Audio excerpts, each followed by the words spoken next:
Hi, and welcome to the next episode of the Naria Lemire Show. And I'm your host, Naria, a registered dietitian that specializes in weight management, health, and overall wellness.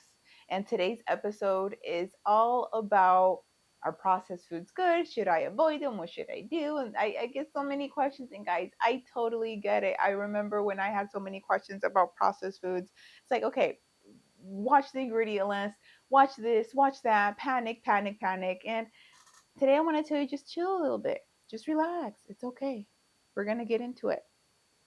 Now, how many times have you heard on social media, look at the ingredient list, which you should, and don't buy if you can't pronounce an ingredient? That's a little rough there, buddy. I'm just going to tell you, as a dietitian, hold your horses here. Um, Now, I will start by saying I do normally recommend a whole foods diet approach, but being flexible. If you've listened to my episodes, in my other episodes, you already know I am so serious about being flexible. You have to know that there is no good food and there is no bad food. There is just food, but some are going to benefit us more than others. Some are going to reduce inflammation in our body. Some are going to increase the inflammation. Some are going to give us the energy we need. Some aren't. So we just want to be mindful. And that goes back to, guess what? Taking your time to build a strong foundation for nutrition. We can't escape it. Don't jump the steps and go right into the ingredients. Hold it, start in step one and take your time. I can't tell you, friends, how many times I've spoken to someone and they start to throw me the ingredient facts when they can't name two different types of carbs or proteins. Like, wait, hold on. I remember the time I couldn't name two carbs. I remember these times, and it's okay. We all start somewhere. But I want you to build a strong foundation. I really want you to understand about these foods, and then you can go into the fancy things. Then you can go into the ingredients. Overall, yeah, of course, most of the time we want to go to products that have a shorter ingredient list. But sometimes, could it be beneficial? Well, let's talk about that today. Now, first, I'll categorize foods into three groups: non processed, minimally processed, and highly processed. Now, what does that mean? Non processed. Before I go, pause and tell me what you think non processed foods are. Give me some examples. I'm genuinely curious. What would you say is a non processed food? Okay, so non processed: picking an apple from a tree, getting an orange from a tree, grabbing a root vegetable, grabbing a pumpkin, or grabbing a potato. No process, is just straight out Mother Nature, right? Then we have minimally processed. These foods are literally minimally processed. It could be something like, let's say, a frozen fruit, a frozen vegetable, frozen chicken. A lot of these foods have about three ingredients, just nice and easy. Doesn't mean they're bad because they're minimally processed. No, no. Remember, let's say that example of fruits. Fruits, when you go to the grocery store, they could be sitting there for a day, 2 days, a week, and also it's going to depend on additives and what store you're going to. But at the end, we don't know how many days that fruit stayed in the grocery store for. So as the days proceed and continue, the nutrient contents go down and down and down, compared to fruits and veggies that are frozen in the peak of perfection and put it in a bag and take into your friendly Costco. Push put in a bag, put it in your freezer and ready to go. You heat it up however way you want, and the nutritional value is going to be pretty high because, again, it was frozen at the peak of perfection. um now, or chicken, again, these foods can make life easier too. Frozen products are okay. Highly processed, now these guys just have a full blown list over three ingredients, and sometimes they have 10 ingredients, sometimes they have 1,000 ingredients. And I think we've all seen these products. Now, the thing with highly processed foods, we do want to be mindful of them. We want to be mindful of them because a lot of them do have added ingredients that could, of course, have added sugars, and we want to limit those guys. They can have added fats, especially those pro-inflammatory fats, and they can have other things that can just really not cause our body to flourish. So we want to be mindful. But other processed foods that could be considered highly processed are very can be very beneficial. right? For example, I just recently bought this lentil rice. The ingredient list is pretty chill in regards to what's in it, but it's pretty lengthy. It has over 20 ingredients. But when I look at the composition, at the macro composition, like what's in this product, it's great. High fiber, high protein, low sodium, low calories, right? I love it. It's great. But if I were only to say, hey, minimally processed or non processed foods, I wouldn't even have given the lentil rice a chance. It's like, forget about it. I can't even pronounce some of these things. List is too long. Get a life. But no, it's very difficult for most people to reach certain goals. And I'll give you an example, the fiber goal. How many individuals are reaching their fiber goal? Now, for women, I normally recommend 25 to 30, for men, 35 to 40. Can you tell me if you're reaching those goals? If you are, props to you, dude. Like, let's go. Good for you. But most people, at least what I've seen working as a dietitian for this amount of time, oh my, I would say not even 5% of people that I've seen. Not at least when like we start. When we start, it's very low. And I feel that a lot of individuals feel that they're having more fiber than they actually are. Oh, Naria, yeah, I eat fruits, I eat veggies. Okay, that's good. But how much? Are you eating like 5 broccoli stems a day? Are you eating 1 fruit a day? Are you eating any other fibers? Like, what's happening here? Are you meeting that? Once we get to that awareness stage of their log and they're like, oh, I have under 10 grams a day of fiber. Yeah, And guess what? Sometimes these ultra processed foods or super processed foods can have some high amounts of fiber that can just boost it up. Of course, we want most of it to come from food, but I like to call them crutches that we may need sometimes. Not every day is going to be perfect. We're human beings with busy lives. You most likely work.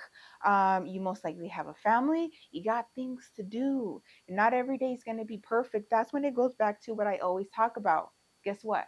Being flexible. Yeah, you have to be flexible. Don't just seek a perfect diet that just minimally processed foods and non-processed foods. In an ideal world, of course, let's just go out and grow our fruits and veggies and do all this, hunt our meat. But if we're having a life that's just not going to happen. We want to be realistic with our life right now and say, hey, I can't do that today. Like for me, years ago, I wanted to start to grow my fruits and veggies.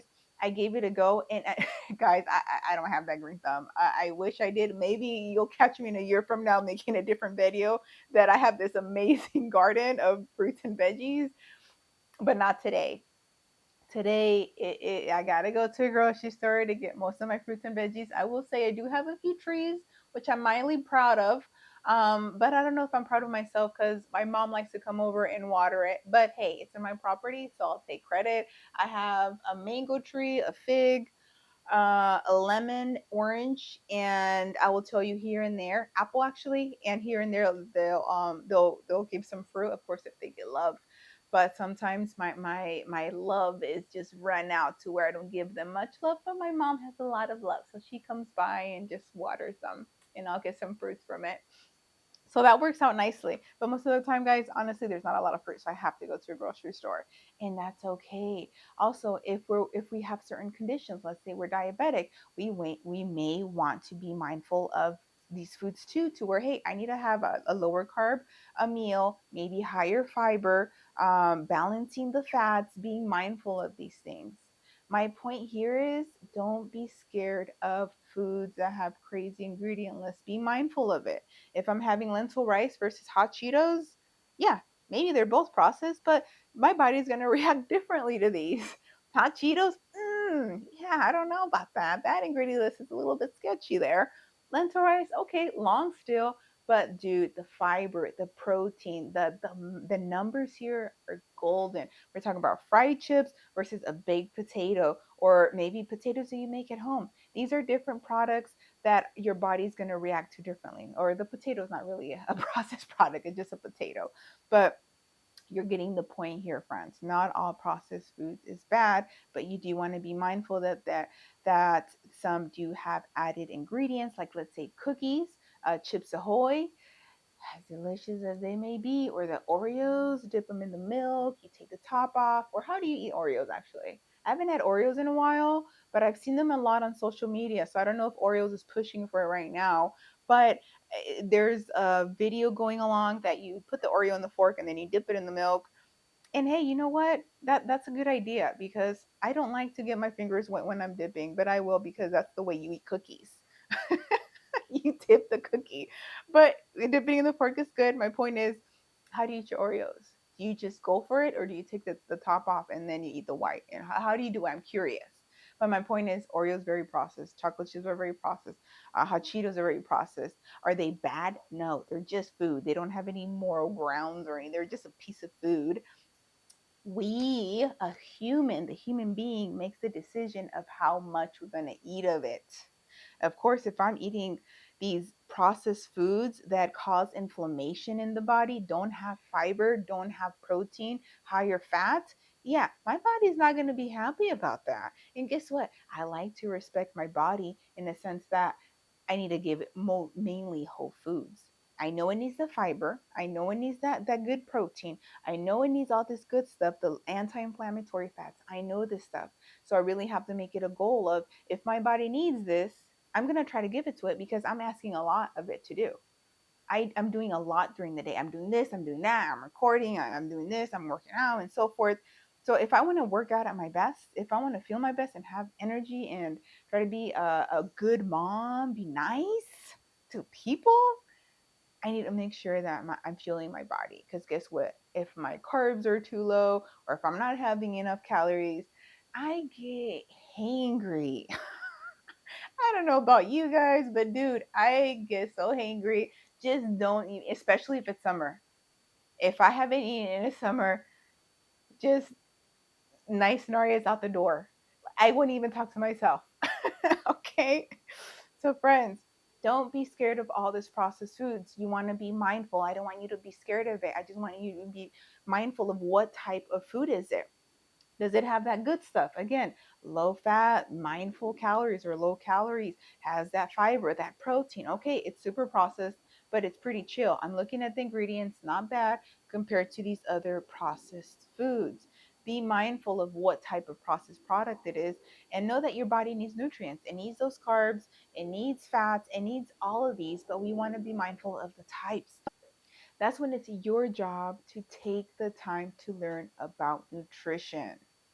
There's different types of fats, friends, different types of carbs, different types of proteins. There's different types of foods here, and they all serve their purpose. Sometimes it's to fuel our body, sometimes to fuel our soul.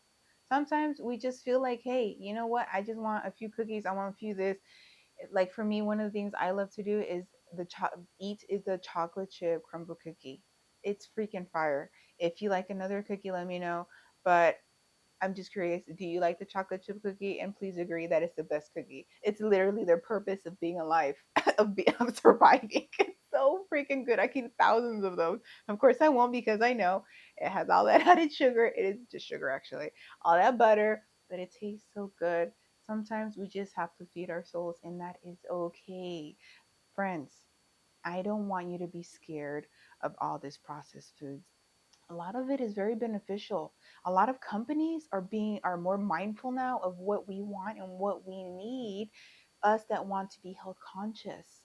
Back in the day, like when I was little, companies didn't care. I would say, if I'm wrong, I'm sorry, but I feel they didn't care. It was all this super pro-inflammatory food, super high calorie, no protein, no fiber.